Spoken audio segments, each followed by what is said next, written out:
ঘোষণা হওয়ার কথা ছিল। আজকে এই প্রেস ক্লাবে সাংবাদিকদের সামনে, সংবাদ মাধ্যমের সামনে আজকে এই রাজনৈতিক দলের উন্মোচন করা হলো। আজকে এই রাজনৈতিক দল ঘোষণা করা হলো। আজকে যে সমস্ত প্রেস বন্ধুরা এসেছেন, সাংবাদিক বন্ধুরা এসেছেন, প্রত্যেকেই 2021 সালে শুভ ইংরেজি নববর্ষের প্রীতি, শুভেচ্ছা, ভালোবাসা, আন্তরিক অভিনন্দন জানাচ্ছি।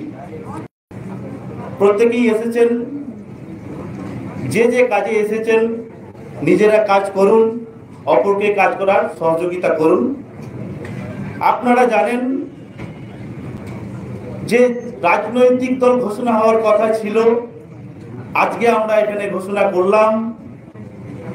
পীরজাদা আব্বাস সিদ্দিকী ভাইজানের পৃষ্ঠপোষকতার মাধ্যমে এবং পশ্চিমবঙ্গের যে ওয়ার্কিং কমিটি, কার্যকরী কমিটি, তার চেয়ারপারসন হিসাবে নওশাদ সিদ্দিকী ভাইজান আছেন এবং সভাপতি হিসাবে আমি আছি। আগামী দিনে কি কর্মসূচি হবে সেই কর্মসূচি ঘোষণা করেছেন পশ্চিমবঙ্গ ওয়ার্কিং কমিটির চেয়ারপারসন নওশাদ সিদ্দিকী সাহেব। 26শে জানুয়ারি প্রজাতন্ত্র দিবস উদযাপনের মাধ্যমে পশ্চিমবঙ্গের মাটিতে ইন্ডিয়ান সেকুলার ফ্রন্টের পথ চলা শুরু হচ্ছে। আমরা জানি যে ভারতবর্ষের যে সংবিধান, সেই সংবিধানের প্রথম যে লাইন উই দ্য পিপুল, কিন্তু দুর্ভাগ্যের বিষয় পশ্চিমবঙ্গ সহ ভারতবর্ষের এই যে পিপুল, এই দীর্ঘ বহু পিপুল কিন্তু আজকে বঞ্চিত হয়ে আছে। আজকে সেই বঞ্চনার অবসান ঘটাবার জন্য কিন্তু ইন্ডিয়ান সেকুলার ফ্রন্টের পথ চলা শুরু হচ্ছে। আপনারা জানেন যে পশ্চিমবঙ্গ তথা ভারতবর্ষে দলিত থেকে শুরু করে, আদিবাসী থেকে শুরু করে, মুসলিম মাইনরিটি থেকে শুরু করে এবং বহু সংখ্যক হিন্দু যারা পিছিয়ে আছে, সামাজিক দিক থেকে, অর্থনৈতিক দিক থেকে, রাজনৈতিক দিক থেকে, আরো বিভিন্ন দিক থেকে তারা কিন্তু পিছিয়ে আছে। আজকে এই পিছিয়ে রাখার যে পরিকল্পনা দীর্ঘদিন ধরে চলেছে, সেই পরিকল্পনার বিরুদ্ধে কিন্তু আজকে এই রাজনৈতিক দলের পথ চলা শুরু হলো। আপনারা জানেন যে সংবিধানে ন্যায় বিচারের কথা বলা আছে, সেখানে মর্যাদার কথা বলা আছে, কিন্তু সেই সামাজিক ন্যায় বিচার আজ পর্যন্ত কেউ পায়নি। এবং শুধু তাই নয়, সাংবিধানিক যে অধিকার, সে অধিকার দিক থেকে যদি দেখা যায় তাহলে কিন্তু বহু মানুষ বঞ্চিত হয়ে আছে। তাই মানবতা প্রেম, দেশ প্রেম, সাংবিধানিক এবং গণতন্ত্রকে বজায় রেখে ইন্ডিয়ান সেকুলার ফ্রন্টের পথ চলা শুরু হচ্ছে। আগামী দিনে কর্মসূচি ঘোষণা করেছেন নওশাদ সিদ্দিকী সাহেব এবং আরো যে সমস্ত কর্মসূচি গ্রহণ করা হবে আপনাদের সেগুলো আপডেট করে দেওয়া হবে, আপনাদের সামনে রাখা হবে, পরে জানানো হবে। এইটুকু বলে আজকে আমি আমার বক্তব্য শেষ করছি। নওশাদ সিদ্দিকী সাহেব এবং আব্বাস সিদ্দিকী সাহেব ভাইজানকে ধন্যবাদ জানিয়ে এবং যে সমস্ত সাংবাদিক বন্ধুরা এসেছেন, সংবাদ মাধ্যম এসেছেন, তাদের প্রত্যেককে আন্তরিক অভিনন্দন, ভালোবাসা জানিয়ে আমার বক্তব্য এখানে শেষ করছি। 21শে জানুয়ারি 2021 ইতিহাস সৃষ্টি হলো বাংলার বুকে। বাংলার দলিত, মুসলিম, আদিবাসী সহ সমস্ত ধর্মের, জাতি, ধর্ম, দলমত নির্বিশেষে পিছিয়ে বর্গের মানুষের আন্দোলন নতুন দিশা দেখাবে বাংলাকে আব্বাস সিদ্দিকী ভাইজান। এবার আমরা কর্মসূচির অন্তিম যে সাবজেক্ট তার মধ্যে পৌঁছব, প্রশ্নোত্তর পর্ব। আমরা আপনাদের অনুরোধ করব যে আপনারা এক এক করে প্রশ্ন করবেন। আর তার আগে প্রশ্নোত্তর কর্মসূচি শুরু হওয়ার আগে আমি আপনাদেরকে বলে দিচ্ছি যে সাধারণভাবে রাজনৈতিক দল, রাজনৈতিক কর্মসূচি যেটা নওশাদ সিদ্দিকী ভাইজান এবং আমাদের সিমন সোরেন সাহেব ঘোষণা করেছেন, চেষ্টা করবেন তার মধ্যেই থাকার। শুরুর আগে ভাইজান কিছু বক্তব্য রাখবেন, তারপর শুরু হবে।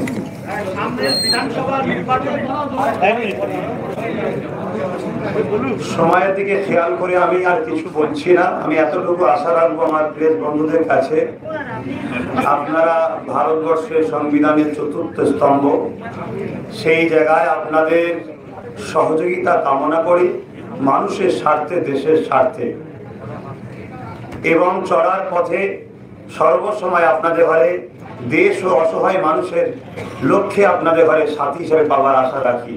প্রশ্ন আপনারা করুন কেন আমি এখান থেকে আরেকটা জায়গায় যাব, আমি ব্যস্ত আছি কেন, আমি প্রায় সময় রাস্তায় রাস্তায় থাকি, আপনারা দেখেছেন। আজ দীর্ঘদিন ধরে আমার শিক্ষক বন্ধুরা, সাথীরা, আমাদের গুরুজন সমতুল্য মানুষেরা, তারা আজকে রাস্তায় বসে আছে, সেখানে একটু তেনাদের কাছে আমি যাব। এখন বলুন আপনাদের প্রশ্ন।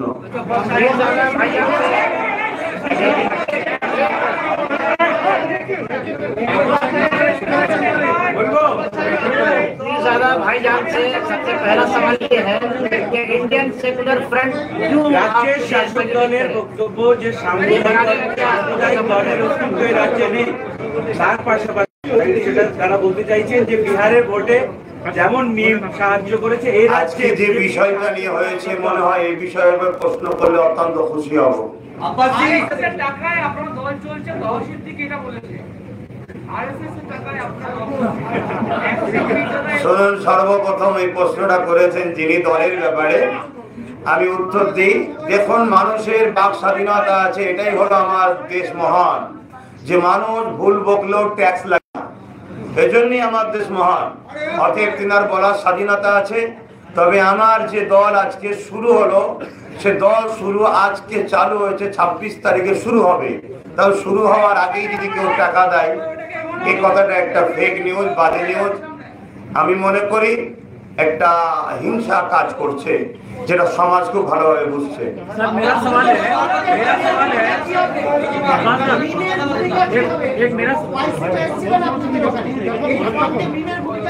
আজকে দল ঘোষণা হলো, দলের চেয়ারপারসনকে ঘোষণা করা হয়েছে, দলের প্রেসিডেন্ট ঘোষণা করা হয়েছে। তেনারা বসে ডিসাইড করবে। খুব দ্রুত আমাদের যে ফন্ড, সেই ফন্ডটাও ঘোষণা হবে, সেই সময় আপনাদেরকে জানানো হবে। ইলেকশন লড়ার জন্যই তো আমরা পার্টি করলাম।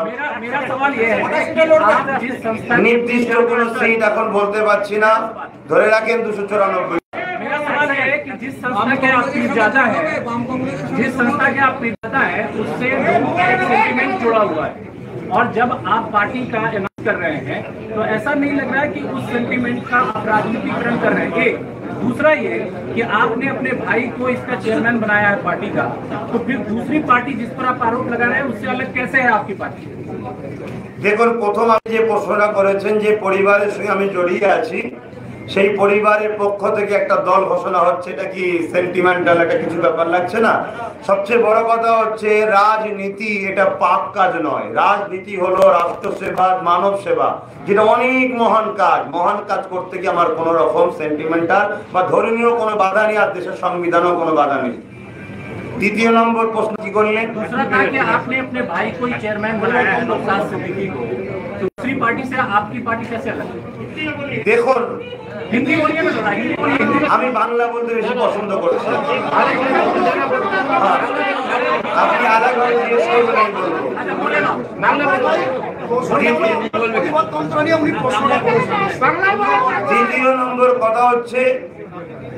দ্বিতীয় নম্বর কথা হচ্ছে আমাকে সমস্ত দল, যত বর্তমানে এক জায়গায় হয়েছি, সবাই আমাকে চেয়েছে যে আপনি সমস্ত দলটাকে নিজের মনে করুন। তাই সমস্ত দলেরই আমি নিজেকে মনে করি পৃষ্ঠপোষকতা আমি রয়েছি। সেই হিসাবে সমস্ত দলই যারা এই ফান্ডে আসবে, সবাইকে নিজের মনে করে নিয়ে একসাথেই চলবো।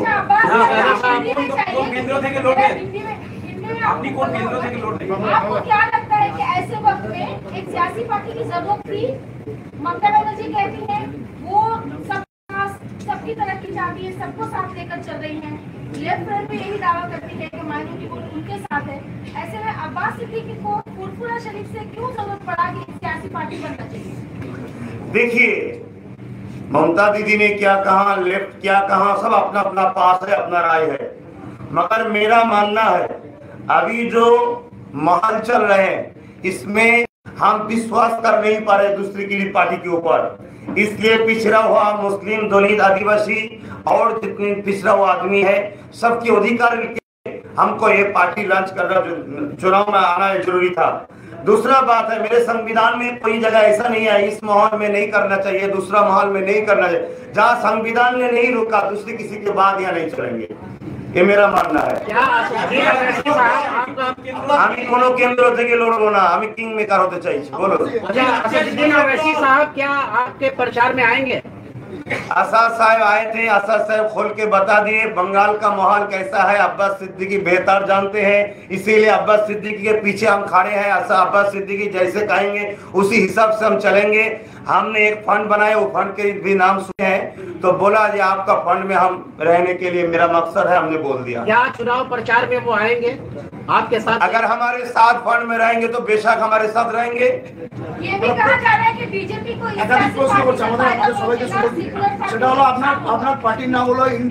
जो बोल रहे हैं जो बीजेपी को फायदा पहुंच रहे हैं वो कौन बोल रहे हैं? पहले बोलिए कौन बोल रहे हैं? विरोधी तो होने क्या है, किसके बारे में बोल रहे हैं? किस सोच को आप रिप्रेजेंट करने की बात कर रहे हैं? किस सोच के लोग कह रहे हैं? नहीं, कांग्रेस के बारे में ऐसे सवाल जवाब है, मैंने नहीं सुना। वाम के बारे में ऐसा नहीं सुना। हाँ, ममता की कुछ लोग बोलते हैं कि बीजेपी का फायदा पहुंचेंगे। मेरा एक सवाल है ममता से, बीजेपी तो पहले नहीं थे, बीजेपी आप कैसा है उसका जवाब पहले दीजिए, बाद में हम जवाब देंगे। একটা প্রশ্ন সেটা হলো আপনার দলের নাম প্লিজ, আপনার দলের নাম ইন্ডিয়ান সেকুলার ফ্রন্ট।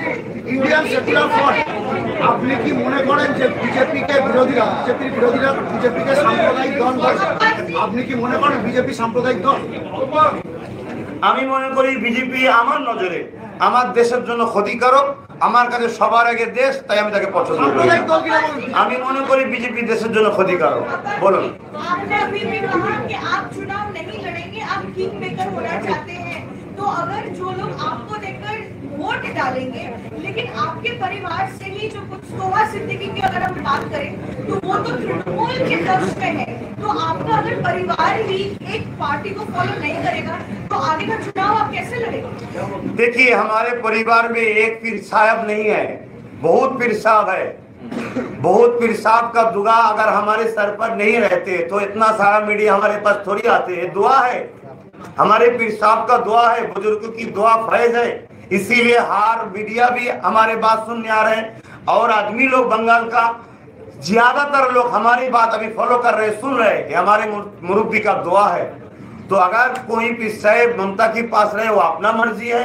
हम खुद एक पार्टी बना के गरीब के दुख में हमारे साथ हिस्सेदार रहना चाहते हैं, उसके दुख को मिटा के हम उसको फ्रंट पेज में सही रास्ता में लाने की कोशिश कर रहे हैं। उसके नौकरी, उसके रहने के लिए मकान, उसके शिक्षा के लिए, उसके साथ के लिए सोच रहे हैं। ये हमारा राइट है, हमारा संविधान अधिकार है। আপনি তো ধর্মীয় নেতা, রাজনীতিতে কেন এলেন? আমার ধর্মে বাধা নেই, আমার দেশে বাধা নেই, তাই এসেছি। अभी तक कोई असेसमेंट हुआ है आपकी पार्टी का कितनी सीटों पर चुनाव लड़ेंगे, कौन कौन से दल आपके साथ, क्योंकि टीम तो आपके साथ है, आपका सपोर्ट करने वाला है, लेकिन कौन से जिलों में और कितनी सीटों पर? देखिए, ये सवाल का जवाब पहले दे चुके हैं, आप शायद सुने नहीं, फिर भी एक बार बोल रहे हैं कि हमारे टेबिल अभी बनी है, टेबिल में बात करेंगे, बात करके हम खोल के बताएंगे। तो देखिए, हम अगर 294 जो पार्टी है, चुनाव का जो विधानसभा है, सब जगह जा सकते हैं, मगर अभी खोल के तब बता पाएंगे जब हमारे टेबिल में बात होगा। दूसरा बात, बेशक आप प्रेस दोस्त की बात सामने आके बात कह देंगे। बीजेपी इंडियन सेकुलर फ्रंट এবং মৌসুম সিদ্দিকের সাথে মুসলিমদের পার্টি নয়, তাই তো? আজ থেকে ঠিক 3 দিন আগে এই প্রেস ক্লাবেই একটা ইউনাইটেড সেকুলার ফ্রন্ট হয়েছে, যেটা তারাও দাবি করছে আদিবাসী, দলিত, দামাল, বাংলা সংস্কৃতি মঞ্চ সকলের জন্য। আপনারা তাদের সাথে যোগ না দিয়ে নতুন করে ফ্রন্ট করছেন, নতুন করে তাদের বিষয়ে কোনো কথা বলতে রাজি নয়। কার সঙ্গে জোর দেবো না দেবো সেটাও তো আমার একটা স্বাধীনতা। আর দ্বিতীয় নম্বর, তাদের বিষয়ে কোনো কথা বলার ইন্টারেস্ট।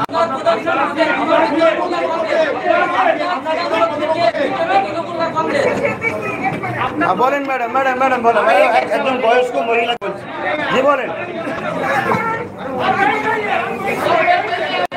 आवाज सुनाई नहीं दे रहे।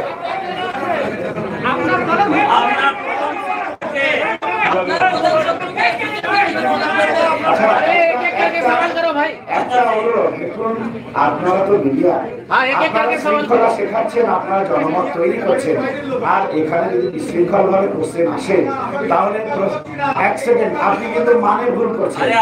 আমি প্রশ্নটা যদি উত্তরদাতার কাছে সঠিকভাবে এসে না পৌঁছায়, উত্তর কিভাবে? না দাদা, এখানে কেউ বাইরের লোক নাই, এখানে বাইরের কেউ নাই। আচ্ছা বলুন কি বলছিলেন? আচ্ছা আপনি কি বলছিলেন? এই যে স্ক্রিন, আপনি কি বলছিলেন? আপনি কি প্রশ্নটা করছিলেন? এই আসতে দাঁড়ান একটুখানি, একজন বলুন।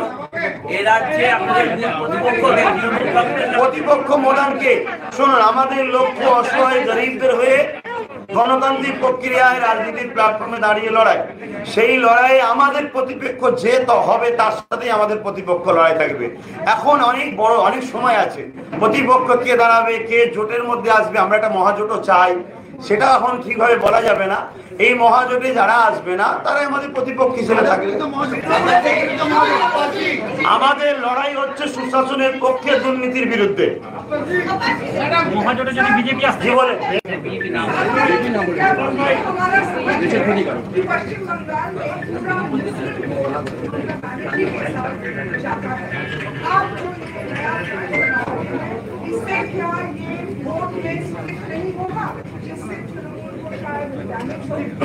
আমার তো दायित्व नय टीएमसी के बाँचिए रखार বা ताके। अच्छा हिंदी में बोलना होगा। देखिए हमसे जो पूछा है आपने, जे ज्यादातर मुस्लिम वोट ममता दीदी के पक्ष में रहते हैं, तो देखिए हमारा मानना ये है, जो ममता दीदी जब आए थे तब ममता दीदी ने फरमाए जहां हम 10,000 शिक्षा देंगे, प्रतिष्ठान देंगे। आज देखिए जो अनएडेड का टीचर है अभी रोड में बैठा हुआ है, नौकरी देंगे। उन्होंने कहा वक्फ स्टेट पुनरुद्धार कर देंगे, 15% संरक्षण देंगे। इस हमारे विश्वास हुआ, ठीक है चलो ममता की साथ दे दो। हमने बोल दिया तो आदमी लोग ममता के साथ, हमारे मानने वाला ममता के साथ गए हैं। अभी देखा उन लोगों ने काम तो नहीं किया, फिर भी हमारे जो भाईचारा है हिंदू मुसलमान में, उसमें बहुत बड़ा फाटल कर दिए। इसलिए हमने सोचा है चलो दूसरे के ऊपर पूरा विश्वास हम नहीं करेंगे, हम भी एक दल बना लेंगे और सबके लिए हमारे साथ में दलित आदिवासी मतवा सबको रखेंगे, एक साथ जिसका आना है तो एक साथ चलेंगे। देखिए इसमें बीजेपी का फायदा कहाँ से आ गए? वाम दे रहे हिंदू वोट नहीं कटेंगे, कांग्रेस दे रहे हिंदू वोट नहीं जाएंगे, बीजेपी वाले टीएमसी दे रहे उसमें हिंदू वोट कटवा नहीं होंगे। सुन रहे दूसरा और पार्टी भी आ रहे हैं, आम आदमी आ रहे हैं और सुन रहे, और कितना पार्टी आ रहा है, इसमें 70% जो हिंदू है उसका नुकसान नहीं होगा। अरे बीजेपी को अगर रुकना चाहिए तो सबको एक साथ मिलकर बैठना चाहिए। ममता आज सीएम है, उसी को लेना पड़ेगा, सबको साथ में लेके चलना चाहिए। अगर बीजेपी को रुकना चाहिए तो